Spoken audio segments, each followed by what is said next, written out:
अस्सलाम वालेकुम, मैं असदुल्ला खान वज़ीर हूँ। उम्मीद करते हैं आप तमाम अहबाब खैरियत से होंगे। नाजरीन, सबसे पहले हम बात कर लेते हैं पाकिस्तान और अफ़गानिस्तान के मुज़ाकरात के हवाले से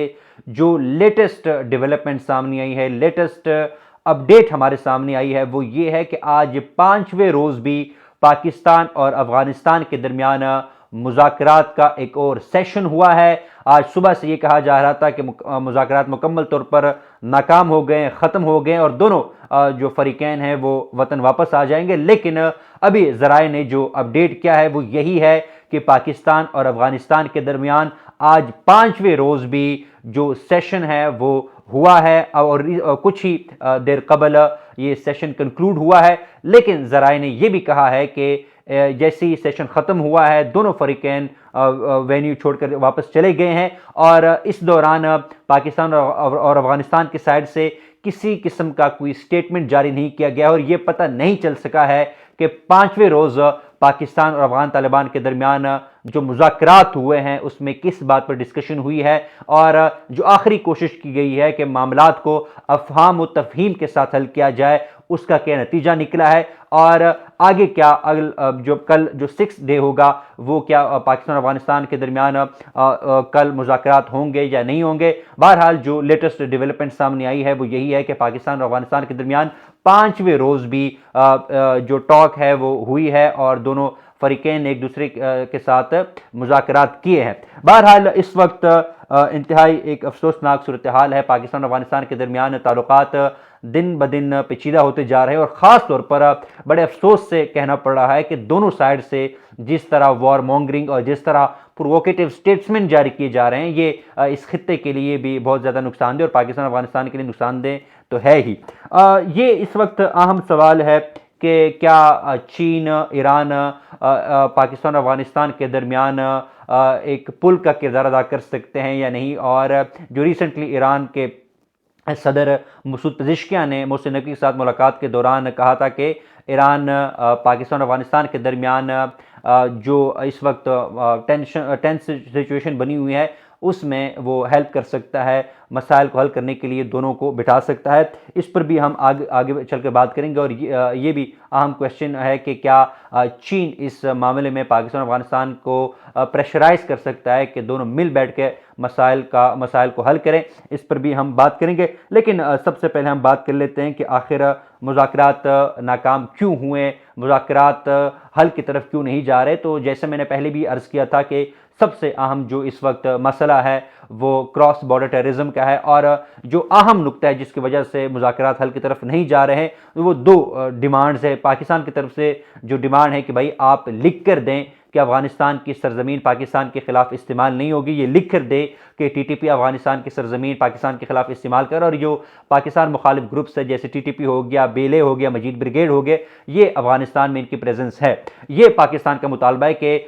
जो ज़ुबानी कलामी हम पहले मुआहदे होते रहे हैं, एक दूसरे को गारंटीज देते रहे, उससे अब काम नहीं चलेगा। आपको हमें लिख कर देना पड़ेगा, लिख कर ये गारंटी देनी पड़ेगी कि आज के बाद अफगानिस्तान की सरजमीन पाकिस्तान के खिलाफ इस्तेमाल नहीं होगी और अगर पाकिस्तान के खिलाफ अफगानिस्तान की सरजमीन से कोई हमला होता है तो पाकिस्तान उसका भरपूर रद्द-ए-अमल देगा। ये पाकिस्तान का स्टांस है। जबकि अफगान गवर्नमेंट ये कह रही है कि भाई हम आपको लिख कर नहीं दे सकते, आप टीटीपी के साथ मुज़ाकरात करें, ये आपका अंदरूनी मसला है। और इसके साथ साथ ये भी अफगान तालिबान की डिमांड है कि पाकिस्तान की जानिब से जो ड्रोन्स भेजे जाते हैं, पाकिस्तान की जानिब से अफगानिस्तान के एरियाज में एयर स्ट्राइक्स होते हैं, वो बंद किए जाए। ये दो अहम डिमांड्स हैं जिसकी वजह से ये मुज़ाकरात कामयाबी की तरफ नहीं जा। मेरे ख्याल में इस मुज़ाकरात को जो सबसे ज़्यादा नुकसान जिस चीज़ ने पहुंचाया है वो इश्तिआल अंगेज़ बयानात हैं जो कि दोनों जानिब से दिए गए, ख़ासतौर पर अफगानिस्तान की जानिब से भी दिए गए, अफगान तालिबान की जानिब से भी दिए गए। कुछ ऐसे सोशल मीडिया अकाउंट्स हैं जो कि अफगान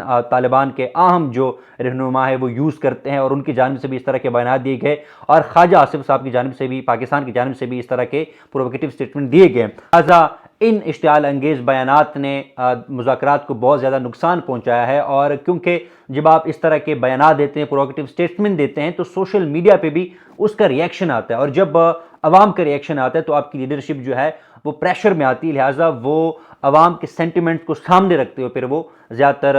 क्योंकि डोमेस्टिक प्रेशर होता है तो उसको भी सामने रखना होता है, लिहाजा वो उस तरह के स्टेप्स नहीं ले पाती। लेकिन सबसे अहम बात यह है कि ईरान के सदर मसूद पेज़ेश्कियान ने ये मोहसिन नकवी साहब के साथ मुलाकात के दौरान ये पेशकश की है कि अगर अफ़गानिस्तान पाकिस्तान चाहें तो ईरान एक कंस्ट्रक्टिव रोल प्ले कर सकता है। दोनों जो ममालिक हैं उनको मुज़ाकरात के टेबल पे वापस लेकर आ सकता है और शायद दोनों ममालिक के मुज़ाकरात के ज़रिए जो भी एक दूसरे के साथ इनके तहफ़्फ़ुज़ात हैं उनको दूर किया जाए। ईरान ने ये पेशकश ज़ाहिर की और आप सब जानते हैं ईरान पाकिस्तान और अफ़गानिस्तान का एक नेबरिंग कंट्री है, ब्रदरली इस्लामिक कंट्री है, लिहाजा ईरान इसमें रोल प्ले कर सकता है और मुझे उम्मीद भी है और मुझे ऐसा लग भी रहा है कि आने वाले दिनों में चीन भी अहम रोल प्ले करेगा, क्योंकि चीन के पाकिस्तान और अफ़गान तालिबान के साथ बड़े बेहतर ताल्लुकात हैं, बड़े दोस्ताना ताल्लुकात हैं और पाकिस्तान के साथ स्ट्रेटेजिक पार्टनरशिप भी है। लिहाजा चीन की कोशिश होगी कि पाकिस्तान और अफ़गानिस्तान मिलजुल कर मुज़ाकरात के ज़रिए जो भी मसाइल है उनका हल निकाले, फ़हम तफ़हीम के साथ जो कंसर्न्स हैं उनको दूर किया जाए, क्योंकि अगर पाकिस्तान और अफ़गानिस्तान के दरमियान जंग शुरू होती है, दोनों ममालिक जंग में इंगेज होते हैं, तो इसका सिर्फ नुकसान पाकिस्तान और अफ़गानिस्तान को नहीं होगा बल्कि पूरे खित्ते को इसके जो कंसिक्वेंसेस है वो बेयर करने पड़ेंगे। स्पिल और इफेक्ट जो होगा वो पूरे खित्ते को फील करना पड़ेगा। लिहाजा चीन की कोशिश होगी कि ये दोनों ममालिक जंग में इन्वॉल्व ना हो और मुज़ाकरात के ज़रिए अपने मसाइल को हल करे। और सबसे अहम बात यह है कि अगर आप चीन की इन्वेस्टमेंट देखें तो चीन ने अफ़गानिस्तान में भी अच्छा खासा इन्वेस्ट किया है और पाकिस्तान में जब हम सीपैक की बात करते हैं तो यहाँ पे चीन के इंटरेस्ट भी हर्ट हो सकते हैं। लिहाजा चीन की कोशिश है कि अफ़गानिस्तान और पाकिस्तान को मुज़ाकरात के टेबल पर लाया जाए, पाकिस्तान और अफ़गानिस्तान को प्रेशराइज किया जाए कि वो मिल बैठकर इन मसाइल का हल निकाले, क्योंकि अगर ये दोनों ममालिक किसी वॉर में इंगेज होते हैं, दोनों ममालिक के एरियाज़ में इंस्टेबिलिटी होती है, तो इससे इनडायरेक्टली चीन के जो इंटरेस्ट है उनको नुकसान पहुंच सकता है। लिहाजा आने वाले दिनों में मुझे ऐसा लग रहा है और मैं बड़ा पुरुमीद हूं कि मुज़ाकरात का जो सिलसिला है ये जारी रहेगा और इसमें बाकी जो दोस्त ममालिक के जैसे ईरान की मैंने बात की है, चीन की बात की और इवन सऊदी अरब भी इसमें अपना रोल प्ले कर सकता है।